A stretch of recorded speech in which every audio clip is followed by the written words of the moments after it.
ఎప్పుడైనా అణగారిన వర్గాలు ఈ 5,000 వాళ్ళు నైటు టెన్షన్ పడకుండా నోట్లోకి వెళ్ళి పొద్దున్న లేవాలే అనే విధముగా ఆలోచించే ప్రభుత్వాన్ని రన్ చేసింది ఈ 40 ఏళ్ళు నేను గమనించింది మాత్రం 20 ఏళ్ల నుంచెల్లి వ్యక్తిగతంగా. ఈ పాలన మాత్రం ఎప్పుడు జరగలేదు కాంగ్రెస్ హయాం ఉన్నప్పుడు. ఓకే. సో, ఇప్పుడు మళ్ళీ కాంగ్రెస్ ప్రభుత్వం వచ్చింది. 10 ఏళ్ల తర్వాత కాంగ్రెస్ ప్రభుత్వం. మళ్ళీ ఇప్పుడు మీరు అనుకున్నట్టు ఆ పాలన నడుస్తుందా? అంటే 18 నెలలే ఇప్పుడు అయినప్పటికీ కూడా సేమ్ ప్రీవియస్ గవర్నమెంట్ ఎట్లుందో అట్లనే నడుస్తుంది. హ్మ్. కాకపోతే అనుకూలంగా లేదు. హ్మ్. హ్మ్. అంటే ఎవరికి ప్రజలకు అనుకూలేదా? ప్రజలకు అనుకూలంగా లేదు. అడ్మినిస్ట్రేషన్‌కి కూడా అనుకూలంగా లేదు. అడ్డగోలుగా ప్రాజెక్టుల మీద ఉన్న డబ్బులన్నీ ఇగో మొన్న ఒక ప్రెస్ ఎవరో నెగెటివ్‌గా చూపించిండని కార్యకర్తలొచ్చి కొట్టిర్రు. వికారాబాద్‌లోనేమో కలెక్టర్‌ను కొట్టిపిచ్చిండు. 10 లక్షలు ఆఫర్ చేసి.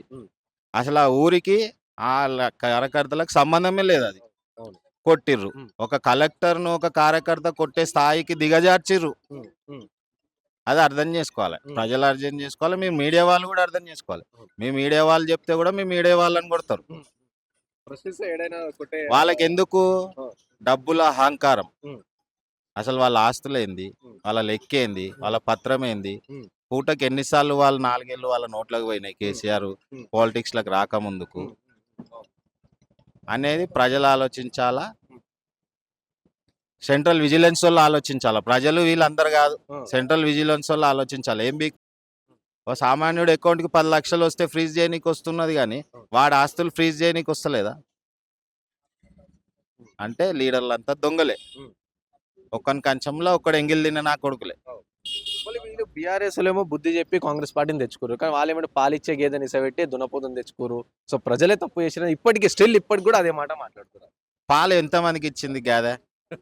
ఎంతమందికి ఆ పాలిచ్చే గేదె ఎంతమందికి పాలిచ్చింది? అవును. పితికెతోనికే పాలిచ్చింది తప్పితే, అవును.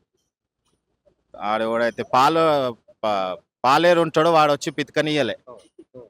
యజమానొచ్చి పితుకుతేనే పితకనిచ్చిందది. అవును. పాలేరోడొచ్చి పితికితే పితకనియ్యలేడది. ఈడ మీరు అర్థం చేసుకోండి ఇగ మీ ప్రశ్నకీడ యాహ్! యాహ్! సమాధానం ఏందని. సో, ఇప్పుడు బై ఎలక్షన్ ఉంది మన జూబ్లీ హిల్స్‌లో.